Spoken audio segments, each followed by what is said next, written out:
দাবি আর কি বলবো স্যার, দাবি করতে করতে আমাদের জীবনটা শেষ হয়ে যাচ্ছে। আমরা প্রায় এই বাংলাদেশ স্বাধীনের পরের থেকে 53 বছর সকল সরকারের কাছে আমরা দাবি জানাচ্ছি, কিন্তু আমাদের দাবি পূরণ হচ্ছে না। এই মুহূর্তে আমাদের একটি মাত্র দাবি, সেটা হচ্ছে জাতীয়করণ, জাতীয়করণ এবং জাতীয়করণ। মাননীয় প্রধান উপদেষ্টা, শিক্ষা উপদেষ্টা, অর্থ উপদেষ্টা, পরিকল্পনা উপদেষ্টার কাছে আমাদের দাবি, এই যে সামনে ঈদ উল ফিতরে আমাদের সামনে আসছে, আমরা মাত্র উৎসব ভাতা পাই ৩,১২৫ টাকা। এই ৩,১২৫ টাকা দিয়ে কিভাবে আমরা উৎসব পালন করতে পারি, এটা আমাদের বোধগম্য নয়। আপনি আমাদের মাত্রই ১,০০০ টাকা বাড়ি ভাড়া দেন। এই ১,০০০ টাকা বাড়ি ভাড়া দিয়ে কোথায় বাড়ি ভাড়া পাওয়া যায় আমাদেরকে একটু জানাবেন। মাত্র ৫০০ টাকা মেডিকেল ভাড়া দেন, আমরা কোথায় একজন ডাক্তার দেখাতে পারবি আমাদের জানাবেন।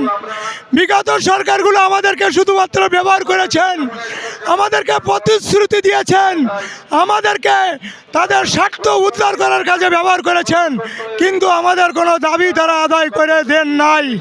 আমি এখানে বলতে চাই, সেই সাজু দালাল একজন ব্যক্তি, সেই শিক্ষামন্ত্রী দীপুমনির সাথে হাতে হাত মিলিয়ে ৬,০০০ কোটি টাকা লোপাট করে নিয়ে চলে গেছে। আমাদের যদি আজকে শতভাগ উৎসব ভাতা দিতে হয়, মাত্র ৭০০ কোটি টাকা লাগবে।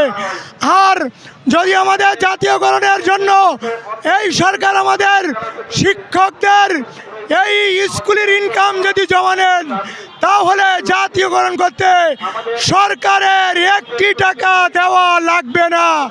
শুধুমাত্র সব বছর সাথে সরকারের ১,০০০ কোটি টাকা উদ্বৃত্ত থাকবে। তাই আমি এই মাননীয় প্রধান উপদেষ্টা, আপনি একজন শিক্ষক, শিক্ষা উপদেষ্টা আপনি একজন শিক্ষক, তাই আপনার কাছে দাবি, এই ৫.৫ লক্ষ শিক্ষকের দাবি আপনি মেনে নিয়ে জাতীয়করণ করে দিন, তাহলে জাতি উপকৃত হবে। জাতীয়করণ করলে কি লাভ হবে?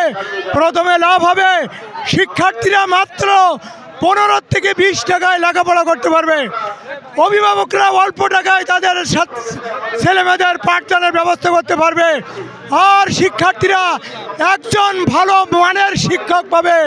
তাই এই শিক্ষকদের আপ্লুত কান্না এবং তাদের হৃদয় বিদারক এই দৃশ্যগুলো আপনি একটু দেখুন, শুনুন, জানুন, তাহলে আপনি অবশ্যই আমাদের দাবি মেনে নেবেন।